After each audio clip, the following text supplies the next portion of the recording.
Ang pagbubulay na ito ay hindi gaya ng kinaugalian na isa-isa na bibigkasin ang mga winika ng Panginoon. Ito ay ating iniba ng kaunti sa pamagitan ng pagbibigay ng buod sa mga winika. Kaya ang unang dalawa na winika ng Panginoon ay mga salita ng pagpapatawad. Ang sumunod ay ang kalawa ay ang mga salita ng paghihirap. Words of sufferings ito. At dito ay makita natin ang paghihirap ng Panginoon ay naranasan niya bilang tao. Mayroong paghihirap na emosyonal nang siya'y mahiwalay sa kanyang magulang. May paghihirap na pisikal. Of course, ang paghihirap niya sa krus ay pisikal. At ang isa ay paghihirap na spiritual ng kanyang maranasan ang kahirapan ng isang kaluluwang mahiwalay sa Panginoon. Subalit sa unang wikang ito ay mga salita ng pagpapatawad, words of forgiveness. Itong words of forgiveness ay nahati sa dalawa. Ang una ay sa Lucas 23:34 na nagsasabi, at sinabi ni Jesus, Ama, patawarin mo sila sapagkat hindi nila nalalaman ang kanilang ginagawa. At ang ikalawang salita ng pagpapatawad ay makita natin sa talatang 42 at 43. O sinabi niya kay Jesus, alalahanin mo ako pagdating mo sa iyong kaharian. At ang pangalawa, at sinabi niya sa kanya, katotohanang sinasabi ko sa iyo, ngayon ay kakasamahin kita sa paraiso. Ito ang mga salita ng pagpapatawad ng Panginoon sa krus. Ang unang salita, ang tinutukoy ay ang mga taong nagpako sa Kanya. Ang sabi ay, sapagkat hindi nila alam ang kanilang ginagawa. Ito ay totoo na ang mga sundalo na nagpako sa krus sa Panginoon ay walang bahagi kailanman.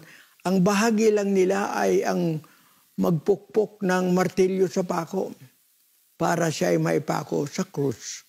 Pero ang nagpasya tungkol sa pagpako ay ang leader ng mga Hudyo o ng mga Romano. Sumusunod lang sila. Kaya sabi ng Panginoon, hindi nila alam ang kanilang ginagawa. Hindi nila alam kung bakit nila ipinapako ang taong ito. Sila ay sundalo at ang kanilang trabaho ay sumunod. Sapagkat kung hindi sila sumunod, baka sila ang maipako doon. Kaya in a way, itong mga sundalo ay walang kasalanan. They are just doing their duty. They are under the authority of their commander. And they are to follow what he commands. Kaya tama yung sabi ng Panginoon, inosente ang mga taong ito. At posible na sa ating panahon, tayo ay mapasailalim ng mga tao na hindi makadiyos at tayo ay ipagawa ang isang gawa na mali. Nasa sa atin, of course, yun. Hindi ibig sabihin ay susunod lang tayo. Sapagkat ang kasalanan, ang pagsuway, ay bunga ng kapasyahan ng tao. Pwede siyang sumunod, pwede siyang sumuway. Of course, may mga pagkakataon na mabigat ang sumuway sa utos ng puno. Maaring sa ating trabaho, mawalan tayo ng trabaho. O mawalan tayo ng pabor sa isang makapangyarihang tao. Pero ang ating paggawa ay sa ating kapasyahan. We can either follow or not. But of course, we are ready to suffer the consequences of such disobedience. Pero itong mga nagpako sa krus sa Panginoon, sila ay walang kasalanan. So, tumupad lang sila. Ang kanila ay paggawa lang ng iniutos sa kanila ng puno. Ito po ang unang salita ng Panginoon. Patawarin mo sila. Hindi nila alam ang kanilang ginagawa. Kaya, kumbaga naunawaan ng Panginoon sa ang mga nagpako sa Kanya, ang mga sumampal sa Kanya, ang mga pumutong ng korona. Alam nila ng Panginoon na ito'y mga taong walang kinalalaman sa kanilang ginagawa. Utos lang ito sa kanila. Ang mas malaki ang kasalanan ay ang nag-utos. Pero sa mga nagpako sa Kanya, ito, naunawaan ng Panginoon na sila ay hindi nila alam, wala silang parte. They have no part. They have no in the decision. It was true na they were not aware of whatever they are doing. Why they are nailing this person on the cross? It is not the decision. Theirs was obeying the duty of a soldier. Kaya narito mga kapatid, ang unang salita pala ng Panginoon ay para sa mga nagpako sa Kanya.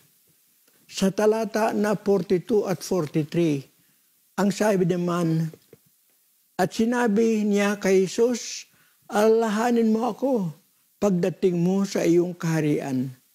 At sinabi niya sa Kanya, katotohanan sinasabi ko sa iyo, ngayon ay kakasamahin kita sa paraiso. Purihin ang pangalan ng Panginoon. Ang pangalawang salitang ito ng pagpapatawad ay para sa mga ibang taong naroroon. Itong una ay para sa nagpako sa Kanya. Ang pangalawa ay para sa mga taong naroroon. Ang pagpapatawad ng Panginoon ay sagana, isang tulisan. Pero Kanyang nakilala ang Kanyang kasalanan. Inamin niya, may personal na admission of His guilt. Kaya mababasa natin na tayo ay tumatanggap lang ng nararapat sa atin, wika niya. Sapagkat tayo ay makasalanan talaga eh. Kaya ang salita ng Panginoon na ngayon din ay kakasamahin kita sa paraiso ay para sa lahat na kumikilala na siya ay nagkasala. Kumikilala na kailangan niya ang pagpapatawad. Sa Kanya, kahit gaano kasama, kahit gaano kababa ang kanyang pagkahulog sa kasalanan, kapag siya ay nagsisi, ang pagpapatawad ng Panginoon ay sagana. Kaya ang kapatawaran ay sa sino mang nagkasala, gaano man siya makasalanan. Kapag kanyang kinilala na siya ay makasalanan at nararapat parusahan ng Diyos, pero humihingi ng awa at habag ng Panginoon, ang awa at habag ng Panginoon ay sagana. Kaya sa mga sandaling ito, sa atin, tatanda ninyo, hindi applied sa atin itong unang salita. Sapagkat ang kasalanan ay palaging pagpapasya ng tao. Kaya sabi sa Roma 2:15 at sa mga sumusunod, na nangatatanyag ng gawa ng kautosang nasusulat sa kanilang puso, pinatutuhanan ito pati ng kanilang budhi, at ang kanilang pag-iisip ay nagsusumbungan o nagdadahilan sa isa't isa. Ito po, ang tao ay isang nilalang na mataas kaysa lahat. Ito ay ang binigyan ng Diyos ang tao ng kakayahang malaman, makilala sa kanyang sarili, ang mali o tama. Ito po ang budhi. Ang budhi ay likas sa tao. Ang budhi ay nakakaalam ng mga katotohanang hindi itinuturo sa kanya. Ito'y likas sa tao. The conscience is innate in man. It is inborn. Ang natututuhan ng budhi ay hindi itinuturo ng tao. Ang budhi, ang natututuhan ay mga katotohanang ibinibigay ng Diyos. At ang budhi wika ay sa talatang 15 yung tingnan lang, nagtatanyag ng gawa ng kautosang nasusulat sa kanang puso. Ito ang budhi. Ang budhi ay mayroong likas na kaalaman sa tama o hindi. May likas na kaalaman ng kalooban ng Diyos. Kaya ito ay nasusulat sa kanyang puso. At ito ay kaya bago magawa ang isang gawa, mayroon munang kung tawagin ay deliberation sa puso o sa isip ng tao. Kaya sabi ay nagsusumbungan o nagdadahilan. Kaya ang budhi, yan ang nagsusumbong sa tao. Yan ang nagsasabi sa tao kung siya ay nakalabag sa utos ng Diyos, susumbatan siya niyan. Pero ang budhi rin ay nagdadahilan. Kaya posible na ang budhi matapos sumbatan siya, ay pwede siyang sumalungat, magdadahilan, nagbibigay ng dahilan upang kanyang gawin. Kaya ang budhi, bago ang tao'y makagawa, mayroong kung tawagin, parang konseho yan. May deliberation. May deliberation sa loob niya. Kapag kanyang susundin ang budhi, mabuti. Kung hindi, magdadahilan. Kaya ang sabi, pinatotohanan pati ng kanyang budhi at ang kanyang mga pag-iisip ay nagsusumbungan o nagdadahilan sa isa't isa. Mapalad yung tao na nasanay na sumuko sa sumbat ng budhi. Sapagkat kung hindi siya sumuko, hindi siya magpapailalim sa kanyang budhi, makakagawa siya ng salungat sa Diyos.